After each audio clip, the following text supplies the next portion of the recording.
Alors ça, c'est probablement le titre de vidéo le plus putaclic que j'ai jamais fait. Mais néanmoins, il est quand même assez vrai, il y sera question de prix de caméra vidéo et de différence entre la version gratuite et la version payante de DaVinci Resolve. Je vous en dis plus tout de suite. Bienvenue sur DaVinci Resolve.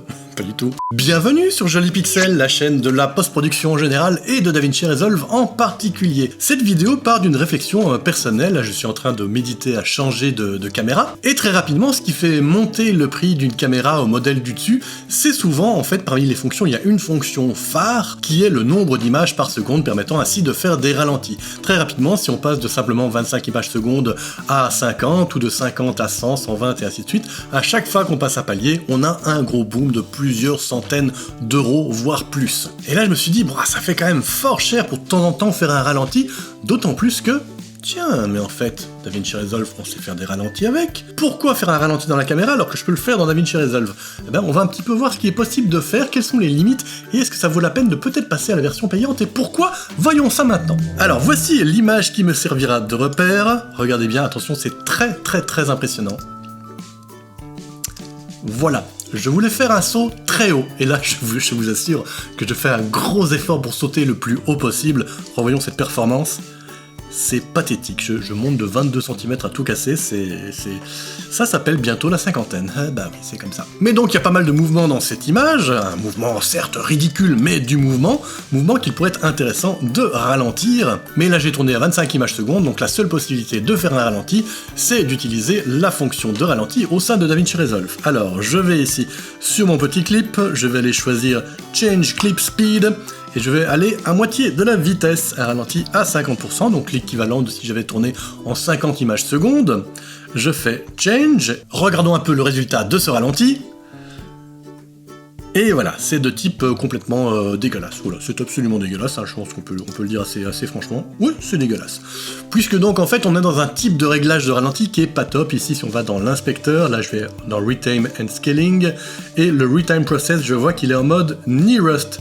C'est-à-dire qu'en gros, c'est pas vraiment un ralenti, c'est juste qu'il va doubler chacune des images. Vous voyez ici, on a une image, la suivante, puis on passe à l'image d'après, elle est doublée, encore l'image d'après, elle est doublée, et ainsi de suite. Donc du coup ça donne un effet un peu saccadé, donc certes ça prend 2 fois plus de temps de voir la même durée de clip, mais c'est pas du tout un vrai ralenti. Ensuite on peut changer le Retime Process, on peut choisir un mode un peu mieux qui est le Frame Blend. Le Frame Blend en fait ça va prendre les deux images et créer une espèce de fondu enchaîné entre ces deux images pour créer donc une espèce d'image entre les deux. Voyons le résultat que ça donne. Voilà, c'est moins dégueulasse, mais ça reste quand même pas mal dégueulasse. Là on voit bien ici à chaque fois le petit fondu enchaîné entre deux images. Voilà, c'est quand même pas top, c'est toujours pas un vrai ralenti, c'est clair. Le dernier mode de Return Process, et le plus intéressant, c'est le Optical Flow. Optical Flow, l'ordinateur va vraiment essayer de calculer l'image manquante entre deux images existantes. Il va donc créer une image de toute pièce. Voyons ce que ça donne. Bah c'est toujours pas terrible, hein. Ah bah non. Alors pourquoi c'est pas terrible? Parce qu'en fait, outre le Retime Process, on a aussi le Motion Estimation. Et là en fait, le seul mode qui est intéressant, c'est le Speed Warp. Le Speed Warp, ça change vraiment la donne. Ici, je me mets en mode Speed Warp. Par contre, du coup, évidemment, c'est un peu plus long à calculer. Là, on voit le temps ici que mon rendu est en train de prendre. Je suis sur une bécane qui est quand même assez costaude en termes de puissance, donc c'est assez rapide, ça va encore. Mais sachez que le Speed Warp, ça prend du temps. Voyons à présent le résultat. On a quelque chose de beaucoup plus clean, c'est beaucoup mieux. Alors attention, ça n'est pas parfait parce qu'il faut savoir qu'il y a quand même beaucoup de mouvements dans cette image.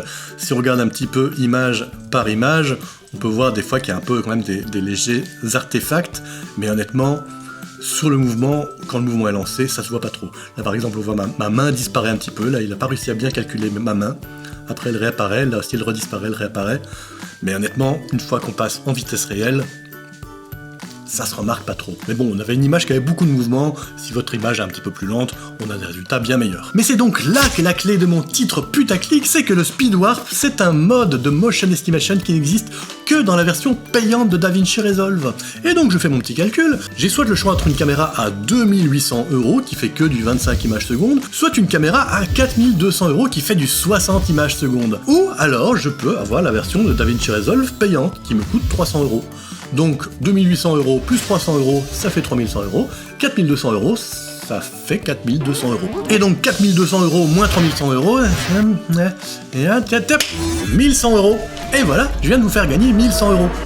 C'est pas mal quand même. Bon, évidemment, on est bien d'accord qu'un ralenti fait dans la caméra sera toujours meilleur qu'un ralenti, même avec le Optical Flow et le Speed Warp, on est bien d'accord. Mais honnêtement, sur pas mal de petits ralentis qu'on peut faire, bah c'est déjà pas mal. Et bien sûr aussi, si votre caméra à 4200 € fait du 50 images secondes, bah du coup, vous pouvez faire un ralenti divisé par 2, donc on arrive à l'équivalent d'un 100 images secondes. C'est encore mieux, on est d'accord, voilà. Mais bon, la plupart du temps, un ralenti de 50 images secondes, c'est souvent de ça dont on aura besoin. Donc il y a moyen d'avoir un très bon rendu avec la version payante et d'économiser de l'argent si vous avez principalement besoin régulièrement de ralenti à la moitié du temps réel. Pour me remercier de tout l'argent que je viens de vous faire économiser, vous pouvez envoyer vos dons à mon compte bancaire. Non, ne faites pas ça évidemment.